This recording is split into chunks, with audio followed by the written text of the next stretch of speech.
عائشہ بھی اندر ہی اندر ایک کشمکش کا شکار تھی، مگر اس نے کبھی زبان پر لانے کی ہمت نہیں کی۔ وہ اپنے دل میں موجود اس نرم سے جذبے کوئی ایک راز کی طرح سنبھالے بیٹھی تھی، کیونکہ اسے ڈر تھا کہ اگر یہ بات زبان پر آ گئی تو کہیں یہ نازک سا رشتہ ٹوٹ نہ جائے۔ مگر دل کے اندر وہ ہر دن یہ محسوس کرتی کہ جیسے اس کی دھڑکنیں اب اس کے اختیار میں نہیں رہیں۔ یونیورسٹی کے وہ دن جب کینٹین میں وہ اور علی چائے کے کپ کے ساتھ ہنستے کھیلتے وقت گزارا کرتے، جب لائبریری کی خاموشیوں میں دونوں کتابوں کے بہانے ایک دوسرے کی موجودگی محسوس کرتے، جب کلاس کے دوران علی اس کی باتوں کو دوسروں کے مقابلے میں زیادہ دھیان سے سنتا اور کبھی ہلکی سی مسکراہٹ سے اس کے دن کو روشن کر دیتا۔ یہ سب پل عائشہ کے دل میں ایک الگ دنیا بسا رہے تھے۔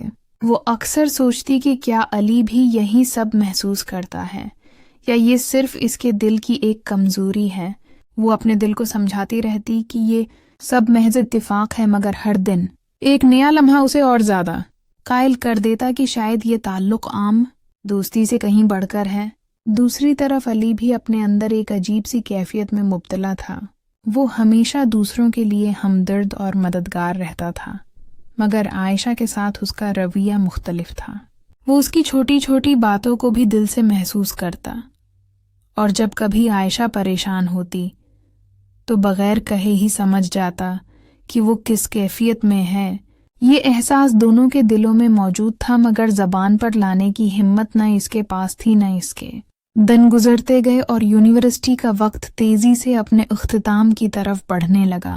امتحانات اور پروجیکٹس کی مصروفیت میں بھی وہ دونوں ایک دوسرے کو وقت نکال لیتے، کبھی ہنسی مذاق کرتے اور کبھی سنجیدہ باتوں میں کھو جاتے۔ ایک دن بارش ہو رہی تھی۔ کینٹین کے باہر کھڑے ہو کر عائشہ بارش کے قطروں کو دیکھ رہی تھی۔ اس کے چہرے پر وہ معصوم سی مسکراہٹ تھی جو علی کے دل کو مزید بے چین کر دیتی تھی۔ اس لمحے علی نے فیصلہ کر لیا کہ اب وہ اپنے دل کی بات چھپائے گا نہیں۔ اس نے ہمت جمع کی اور آہستہ سے کہا، عائشہ، اگر زندگی ایک سفر ہے تو کیا تم چاہو گی کہ ہم یہ سفر ساتھ طے کریں؟ یہ سن کر عائشہ چند لمحے خاموش کھڑی رہی۔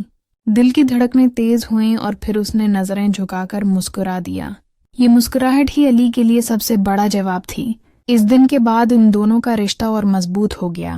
وہ پہلے کی طرح دوست نہیں رہے، بلکہ ایک دوسرے کے دل کے سب سے قریب ترین ساتھی بن گئے۔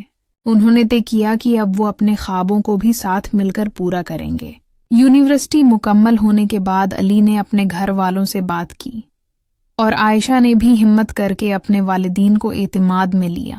شروعوں میں سب حیران تھے، مگر جب انہیں یہ پتہ چلا کہ یہ تعلق صرف وقتی جذبات پر نہیں بلکہ اعتماد، خلوص اور ایک دوسرے کو سمجھنے کی صلاحیت پر قائم ہے، تو سب نے خوشی خوشی اس رشتے کو قبول کر لیا۔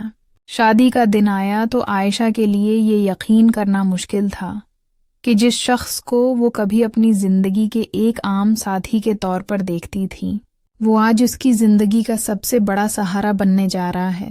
نکاح کے بعد جب سب خوشی منا رہے تھے تو علی نے آہستہ سے کہا، یہ سفر اب صرف ہمارا ہے اور ہمیشہ رہے گا۔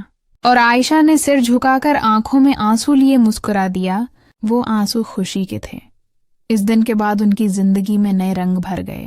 وہ نہ صرف ایک دوسرے کے شریک حیات بنے، بلکہ ایک دوسرے کے بہترین دوست بھی رہے۔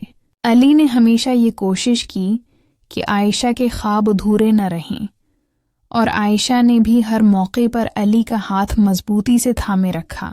کبھی جب زندگی مشکل ہوئی تو دونوں نے ایک دوسرے کو سہارا دیا، اور جب خوشیاں آئیں تو انہیں مل کر بانٹا۔ وقت کے ساتھ ساتھ ان کی محبت مزید گہری ہوتی گئی۔ وہ چھوٹی چھوٹی باتوں میں خوشی تلاش کرتے، کبھی شام کی چائے پر ہنسی مذاق کرتے تو کبھی کسی پارک میں بیٹھے مستقبل کے خوابوں پر گفتگو کرتے۔ ان کا تعلق اس بات کی گواہی دیتا تھا کہ اصل محبت وہ ہے جس میں خلوص اور اعتماد ہو۔ علی اور عائشہ کی کہانی یہ سبق دیتی ہے کہ محبت صرف الفاظ یا وقتی جذبہ نہیں، بلکہ ایک ایسا رشتہ ہے جسے نبھانے کے لیے صبر، قربانی اور سمجھوتے کی ضرورت ہوتی ہے۔ ان دونوں نے یہ ثابت کر دیا کہ جب دو دل سچائی اور خلوص سے ایک دوسرے کا ساتھ نبھانے کا فیصلہ کریں تو راستے کی ہر مشکل آسان لگنے